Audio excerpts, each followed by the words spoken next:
Chapter 1 The Little Prince by Anthony de Saint-Exupéry. Stars like this. Dedication to Leah North. I apologize to the children for dictating this book to a grown-up person. I have a serious excuse. This grown-up person is the best friend I have in the world. I have another excuse. This grown-up can understand everything, even children's books. I have a third excuse. This grown-up lives in France, where she is hungry and cold. She really needs to be consoled. If all these excuses are not enough, I would like to dedicate this book to the child that this great person once was. All great people were children first, but few of them remember it. So I correct my dedication to Leah North, who was my friend. When he was a little boy, first chapter. When I was 6 years old, I once saw a magnificent image in a book about the virgin forest called True Stories. It represented a boa snake swallowing a beast. Here's the copy of the drawing. The book said, boa snakes swallow their prey whole without chewing it. Then they can no longer move, and they sleep during the 6 months of their digestion. I then thought a lot about the adventures of the jungle, and in turn, I managed, with a colored pencil, to trace my first drawing. My first drawing, number 1. He was like that. Showed my masterpiece to the grown-ups and asked them if my drawing scared them. They said, why would a hat be scary? My drawing did not represent a hat. It had depicted a boa snake digesting an elephant. I then drew the inside of the boa snake so that the adults could understand. They always need explanations. My drawing, number 2, was like this. Grown-ups advised me to leave aside drawings of open or closed boa snakes and to focus instead on geography, history, arithmetic, and grammar. This is how, at the age of 6, I abandoned a magnificent career as a painter. I had been discouraged by the failure of my drawing number 1 and my drawing number 2. Grown-ups never understand anything on their own, and it's tiring for children to always give them explanations. So I had to choose another profession, and I learned to fly planes. I have flown all over the world, and geography, it's true, was very useful to me. I knew how to recognize, at first glance, China from Arizona. This is very useful if you get lost during the night. Over the course of my life, I have had a lot of contacts and lots of serious people. I have lived a lot with grown-ups. I saw them very closely. It did not really improve my opinion. When I met one who seemed like a little lucid to me, I would experiment on her with my number 1 drawing, which I always kept. I wanted to know if she was really understanding, but she always answered me, it's a hat.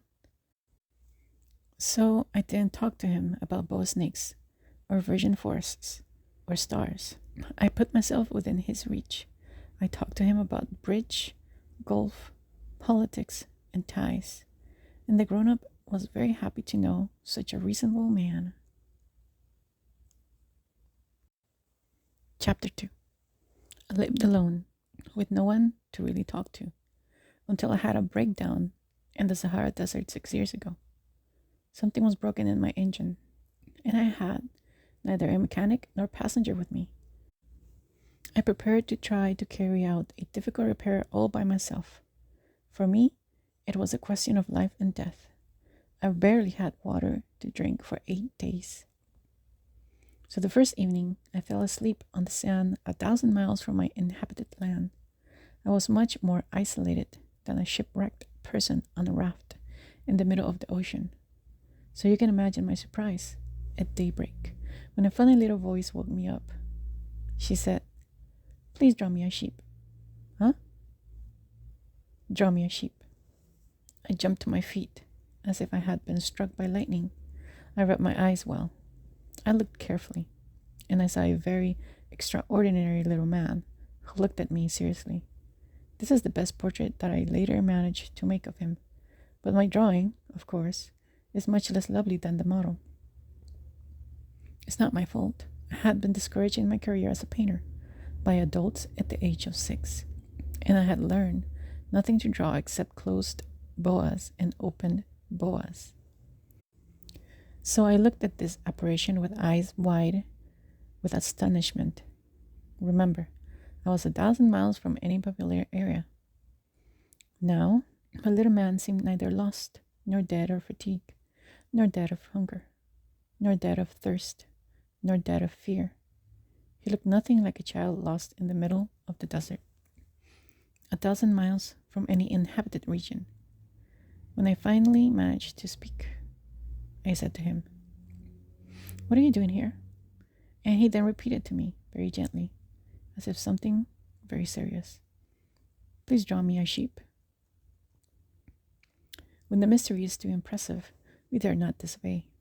As absurd as it seemed to me, 1,000 miles from all inhabited places in danger of death, I took from my pocket a sheet of paper and a pen. But then I remembered that I had mainly studied geography, history, arithmetic, and grammar, and I told the little man, with a bit of a bad humor, that I didn't know how to draw. He answered me, "It doesn't matter. Draw me a sheep." As I had never drawn a sheep, I redid, for him, one of the only 2 drawings of which I was capable, that of the closed boa, and I was amazed to hear the little man answer me, "No, no, I don't want an elephant in a boa. A boa is very dangerous, and an elephant is very cumbersome. My place is tight. I need a sheep. Draw me a sheep." So I drew. He looked carefully then. "No, that one is already very ill. Do another one." I drew. My friend smiles kindly, indulgently. "You see clearly, it's not a sheep, it's a ram. He has horns." So I redid my drawing yet again. But it was refused, like the previous ones. "This one is too old. I want a sheep that lives a long time." So, lacking patience, as I was eager to start dismantling my engine, I scribbled this drawing. Then I threw. "That's the cash register. The sheep you want is inside." But I was very surprised to see my young judge's face light up. "That's exactly how I wanted it. Do you think the sheep needs a lot of grass?" "For what?" "Because my place is very small." "Surely that will suffice. I give you a little sheep." He tilted his head towards the drawing. "Not that small." Hey, he fell asleep. And that's how I met the little prince. Chapter 3. It took me a long time to understand where he came from. The little prince, who asked me a lot of questions, never seemed to hear mine. These were words spoken by chance, which, little by little, revealed everything to me. So when he first saw my plane, I won't draw my plane. It's so much complicated for me. He asked me, "What is that thing?"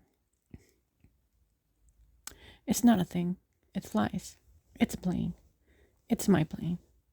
And I was proud to tell him that I was flying. Then he cried out, "How? You fell from the sky?" "Yes," I said modestly. "Ah, now that's funny." And the little prince gave a very pretty burst of laughter, which irritated me a lot. I want people to take my misfortune seriously. Then he added, "So, you two come from heaven. What planet are you from?"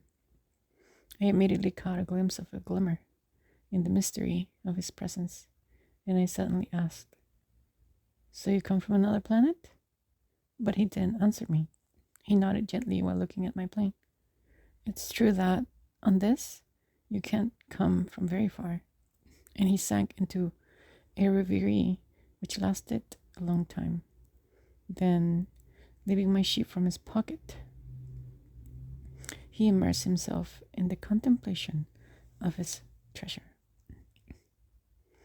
You can imagine how intrigued I was by this half confidence about the other planets. So I tried to find out more. Where do you come from, my little man? Where is home? Where do you want to take my sheep? He answered me after a meditative silence. The good thing about the box you gave me is that it will serve as his house. Of course. And if you're nice, I'll also give you a rope to tie him up during the day and a stake. The proposition seemed to shock the little prince. Tie it up? What a funny idea. But you don't tie it up. It will go anywhere, and it will get lost. And my friend burst out laughing again.